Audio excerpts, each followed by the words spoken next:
Okay, guys, so for this chapter, we are going to start talking about process costing. Now, process costing is going to be used with specific types of companies.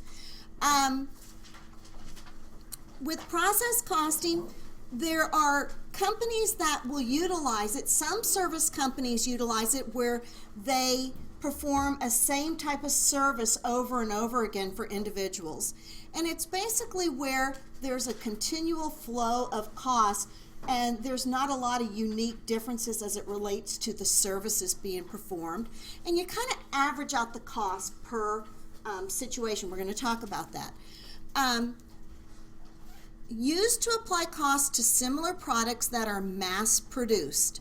And they're produced on a continuous fashion. How many of you guys can think of something that would be mass produced? Cars. Well, cars are mass produced, but they can be very unique. Some might have leather, some might have a Bose system, some might have the Delphi. How many of you guys remember the Delphi? Okay, I'm outdating myself, too old. Milk would be a process system. Oils may be, fuel may be a process system. My favorite, Diet Coke, may be a process system, won't it? Where, examples, cereal, paint. Manufacturing steel. Is one piece of steel the same as another piece of steel?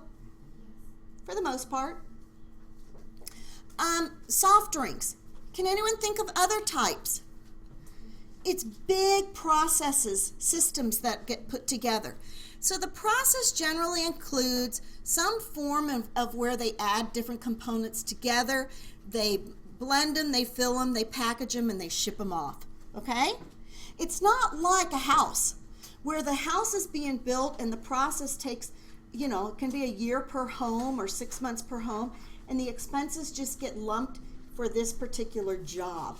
This is going to be different. How about the Hershey's Kisses? That's going to be a process, isn't it? They go through millions of Hershey Kisses and the wrapping and the processing of them. So companies like Coke, like Exxon, computer chips, DuPont, where they're producing chemicals, use process systems. Companies such as an advertising agency, motion pictures, patient health care are going to use job costing systems. If you go in for chemo treatment and I go in to have a leg repaired, surgery on a leg, are they going to keep track of our expenses separately? Why wouldn't they just combine them and let's just average them out over all the patients? It's not the same procedure, and the costs can be radically different, can't they? Does that make sense? With Disney World and motion pictures, why can't they just take an average on the cost? Well, depends on the actors you have, depends on where you're filming, depends on the the graphics involved. One production can be in excess of 100 million, where another one can be 3 million, right? You guys know what I'm talking about? So you got to keep those separate. Which of the following items is not a characteristic of a process cost system? Once production begins, it continues until the finished product emerges. The focus is on continually producing homogeneous products. When the finished product emerges, all units have precisely the same amount of materials, labor, and overhead. The products produced are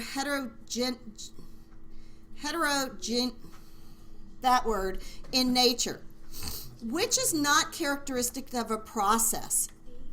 D, perfect. Service companies that provide very specific, non-routine services aren't going to benefit from a process system. They're going to probably use a job order system, like attorneys.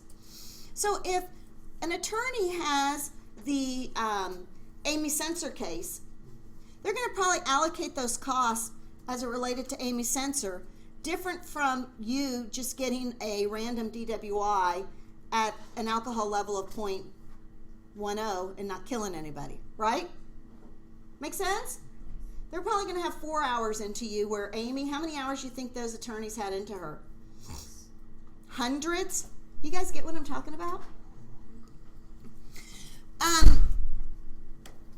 With job order systems, costs get assigned to each job. And each job is going to be unique. Each home might be unique. The car might be unique. The wedding ring I want to buy is going to be unique from your wedding ring, right? Whereas with a process cost, they're going to be they're not just going to be fairly similar. They're going to be exact products. When you go and get Hershey's Kisses, are they different from my Hershey Kisses? You know? Or my gallon of milk, is it different from your gallon of milk? They're a similar process that they produce in such large quantity. Products are uniform and homogeneous and produced in large volumes. Does that make sense, guys? Now, guys, we went through the whole job costing system, job order, and do you remember how we took the time and we separated out direct materials, direct labor, the manufacturing overhead, and then we took them into work in process and applied them to specific jobs? You remember how you requested, or there was a requisition of raw materials, you put those in, the labor hours got assigned to jobs, then when the jobs were finished, we put them into finished goods and then sold them. Do you guys remember that last week? Yes. This is going to be a little different. We're going to take things and we're going to flow things into a work in process for the first department, and then after it finishes up with Department A, it's going to maybe get moved into Department B or Department C. It's going to go through a series of refining. Think of oil. I don't know much about oil, but I know that it comes in as crude oil, and the first thing might be refining it down to a certain level, and then they might take byproducts out of that oil and use certain stuff for tar, and they may use certain stuff for another type of oil product, and they continue refining it until they separate out the various products. Do you know what I'm talking about? And then once they work it through, it ultimately becomes finished goods and sold. But the process is a different process than job order costing, because it's a continual flow all the time. Those pipelines are running all the time. They're always producing. Do you know what I'm saying? What are some similarities between job order and process costing? Well, you do have manufacturing costs no matter what. You're going to accumulate those costs no matter what, and the costs are going to flow. But it happens with both systems. But the differences relate to the number of work in process accounts used. It's going to be a little different than the way we did it with job order costing. The documents are going to be different, and the point at which costs are totaled are going to be different. So while in ways we're using similar accounts, direct material, direct labor, we're going to have different manners in which we account for our units and when we cut them off at finished goods too. So with the job order system and the process cost system, we're going to use work in process accounts. Do you guys remember us using that work in process with job order costs? We're going to use that same system, that inventory account, with process costing. With job order costing, remember how we had job cost sheets that we assign material requisitions to job costs, labor to job costs? We're not going to have job cost sheets, we're going to have production cost reports. And in dealing with manufacturing overhead, you know how we assigned that predetermined overhead to each job? We're not having jobs anymore. We're going to have each period, because it's being produced in mass bulk, the same thing. We're going to link them to each period of time. And then the way we calculate our unit cost computations, with job costing, we did it by job. But with process costing, we're going to determine equivalent units and bring them out in that form. So hang in there with me, guys. I think sometimes this is helpful to review this. Let's see where I'm at.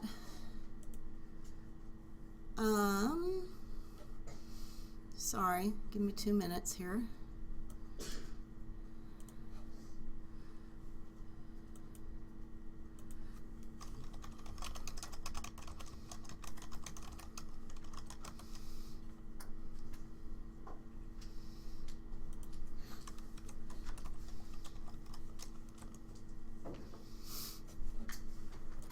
These are always helpful, I think, to see the real scenario in which these work. Oh, what's my account? Oops.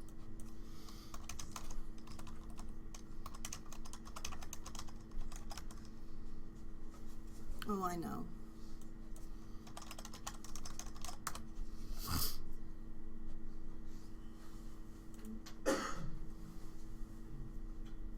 God, I have too many email accounts and I can't,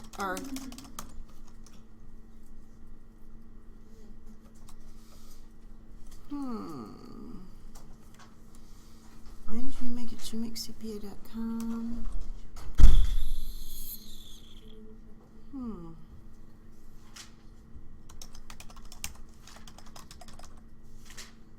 Darn it.